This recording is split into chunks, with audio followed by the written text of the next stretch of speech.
ये कहानी है कर्नाटका के गदर जिले की। 17 अप्रैल 2024 को बाखले परिवार में खुशी का माहौल था। घर के इकलौते बेटे कार्तिक की सगाई थी। पिता प्रकाश बागले नगर पालिका परिषद के वाइस अध्यक्ष थे। मां सुनंदा भी एक समाज सेविका थी। अगली सुबह ज्यादातर रिश्तेदार लौट गए। सिर्फ सुनंदा के कुछ रिश्तेदार परशुराम, उनकी पत्नी लक्ष्मी और एक 17 साल की बेटी आकांक्षा घर में रुके हुए थे। 18 अप्रैल को वो भी निकलने वाले थे, लेकिन उनकी ट्रेन छूट गई और ये ट्रेन छूटना इनकी जिंदगी की सबसे बड़ी गलती साबित हुई। रात में सबने साथ में खाना खाया, बातें की और फिर अपने अपने कमरे में लौट गए। और ये जो रिश्तेदार थे ये रुके हुए थे फर्स्ट फ्लोर पर, और जो बागेले परिवार था वो था ग्राउंड फ्लोर पर। रात के 2 बजे जब प्रकाश बाथरूम जाने के लिए उठते हैं, उसे और सुनंदा को अचानक से लगा कि छत पर कोई तेजी से चल रहा है। इससे पहले वो कुछ समझ पाते, ऊपर किसी के चीखने चिल्लाने की आवाजें सुनाई देती है। वे डर से कांपते हुए दोनों ने रूम का दरवाजा लगा लिया। कुछ मिनटों बाद सब कुछ शांत हो गया, लेकिन फिर वही उन्हीं कदमों की आवाज नीचे आने लगी। किसी ने उनके कमरे का दरवाजा पीटना शुरू किया। अंदर बैठे पति पत्नी मदद के लिए चिल्लाने लगे। आवाजें सुनकर पड़ोसी जाग गई और उसके बाद प्रकाश ने जल्दबाजी में पुलिस को कॉल किया। पुलिस पहुंची तो घर का मेन गेट खुला हुआ था। जमीन पर गीले खून में सने हुए जूतों के निशान दिखे। निशान ऊपर की मंजिल की तरफ जा रहे थे और ऊपर का नजारा इतना ज्यादा भयानक था कि पुलिस वालों के भी हाथ पैर कांप गए। 4 लाशें खून से लथपथ पड़ी हुई थी। परशुराम, लक्ष्मी और आकांक्षा, तीनों का चेहरा तेजधार हथियार से चीरा गया था।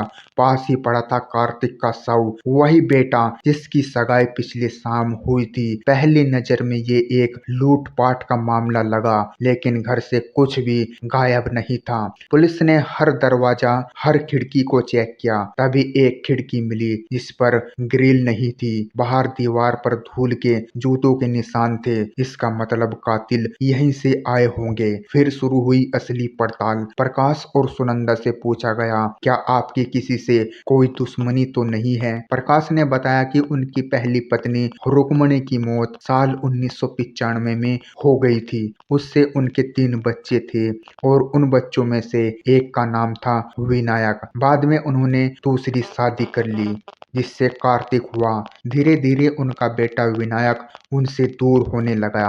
विनायक ने अपने हिस्से की जमीन बेच खाई, जिससे पिता नाराज थे। गुस्से में उन्होंने विनायक से कहा कि जो तुम्हें हराम का मिला हुआ है उसे संभाल लो, बेचो मत।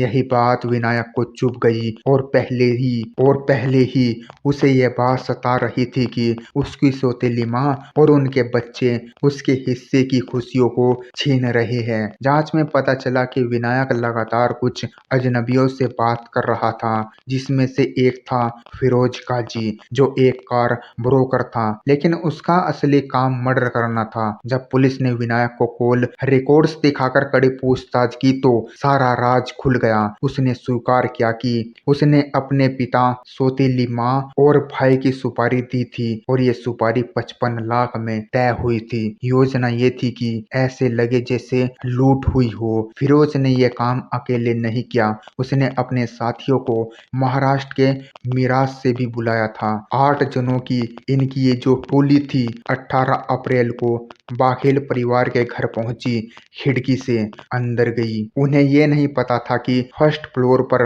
यह परिवार ठहरा हुआ है। आकांक्षा ने उन्हें देख लिया, वो चीख पड़ी और फिर उसके बाद सब कुछ खत्म हो गया। और जब कार्तिक आवाज सुनकर ऊपर आया तो उसे भी वही मार डाला गया। जल्दबाजी में बदमाशों को वहां से भागना पड़ा। पुलिस ने 22 अप्रैल को 8 बदमाशों को और विनायक को भी गिरफ्तार करके जेल में भेज दिया।